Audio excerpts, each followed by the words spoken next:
ano namin, naging basis namin during the first game. So, kung ano yung kulang na tingin namin, hindi namin nagawa during the first game, ayun ang tinabaho namin.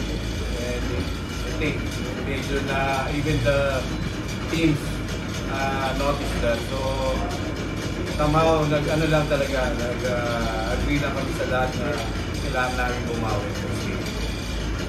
Thank you to Noel. You have 22 of 39 attacks, 1 block, 1 service ace, 8 receptions, and 7 digs. So ano yung masasabi mo na ito, nanalo kayo ngayon against Adamson, and what we can expect from you guys, especially in the future matches, what can you say?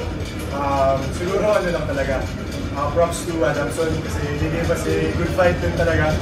And gusto ko mag-thank you lang din kay Lord kasi walang injured sa amin tsaka sa Adamson. So yun, siguro yung training namin kasi pangit man pakinggan, si Coach paulit-ulit lagi kung anong gusto niyang mangyari sa amin.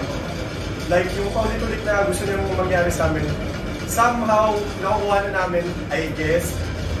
Pero yun, discarded talaga nila Coach and ano talaga, teamwork talaga eh. Kasi ang gusto ni Coach, walang superstar or what, gusto niya is teamwork ang mangyari. Kahit na kahit na ano mangyari, gusto niya lumalabas teamwork, manalo matalo kami, basta yung teamwork nandun talaga. Yun.